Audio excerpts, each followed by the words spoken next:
અભય થઈને નિષ્પક્ષતાથી નિરપેક્ષ રીતે વાસ્તવિકતાનો અરીસો રૂપી સચોટ માહિતી લાવતો સત્યની સાથે અભય ટાઈમ્સ।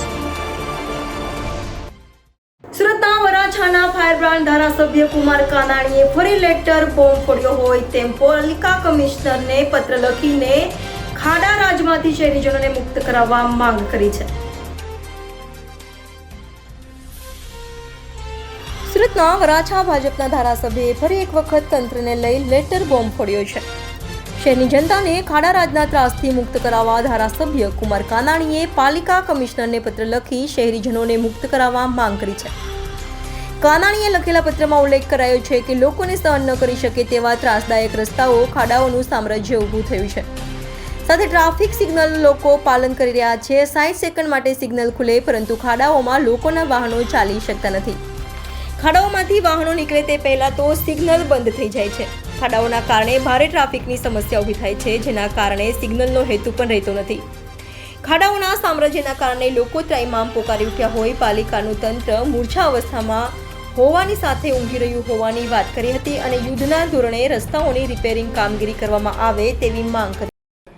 આપણે સૌ જાણીએ છીએ કે ચોમાસામાં વરસાદ દરમિયાન સુરત શહેરના રસ્તાઓનું ખૂબ ધોવાણ થયું છે। મોટા મોટા ખાડાઓ પડ્યા છે।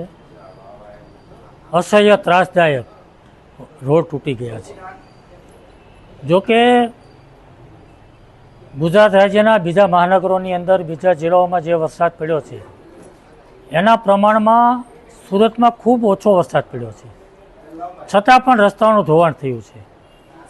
માનો કે આપણે માની લઈએ કે વરસાદ પડ્યો છે, ચોમાસા દરમિયાન રસ્તાઓનું ધોવાણ થાય છે તો માની લઈએ કે થયું, પરંતુ વરસાદ બંધ થયા પછીનું રિપેર તો થવું જોઈએ।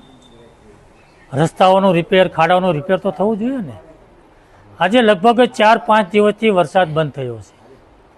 મેં એક પણ જગ્યાએ રસ્તા રિપેર થતા જોયા નથી, ખાડાઓનું પુરાણ થતું મેં જોયું નથી।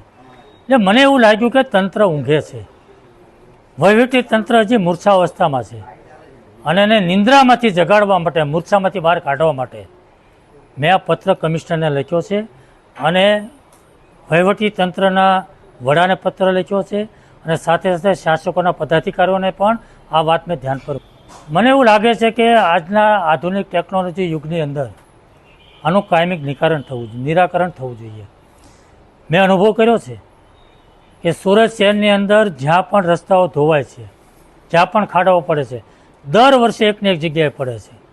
જ્યાં 4 રસ્તા હોય, 3 રસ્તા હોય, સર્કલ હોય, જ્યાં પાણી ભરાતું હોય, આવી અમુક જગ્યાઓ ફિક્સ છે ત્યાં ખાડાઓ પડે જ છે। તો દર વર્ષે એક જ જગ્યાએ ખાડાઓ પડતા હોય તો નિરાકરણ શું? આ ટેકનોલોજીનો ઉપયોગ થઈને ત્યાં રિપેરિંગ કેમ નથી થતું?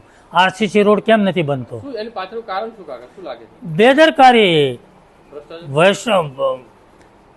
વહીવટી તંત્રે જે કામગીરી કરવી જોઈએ એમાં બિલકુલ બેદરકારી છે, સંકલનનો અભાવ છે અને ઈચ્છાશક્તિ નથી। અને મને એવું લાગે છે કે જે પણ રોડ બને એ તૂટી જાય, ખાડાઓ પડે તો જવાબદારી કોની? એજન્સીએ કેવું કામ કર્યું, કેવું નથી કર્યું એ સંભાળવાની જવાબદારી કોની છે? વહીવટી તંત્રની છે, વહીવટી વડાની છે। એ એજન્સી સામે કાયદેસરના પગલાં ભરવા જોઈએ, કાર્યવાહી થઈ છે, કેમ થતી નથી? એટલે મને એવું લાગે છે કે એજન્સીઓ અને અધિકારીઓ જે રીતે કામ કરી રહ્યા છે એ કંઈક ને કંઈક મિલીભગતથી કામ થઈ રહ્યું છે, મને ચોક્કસ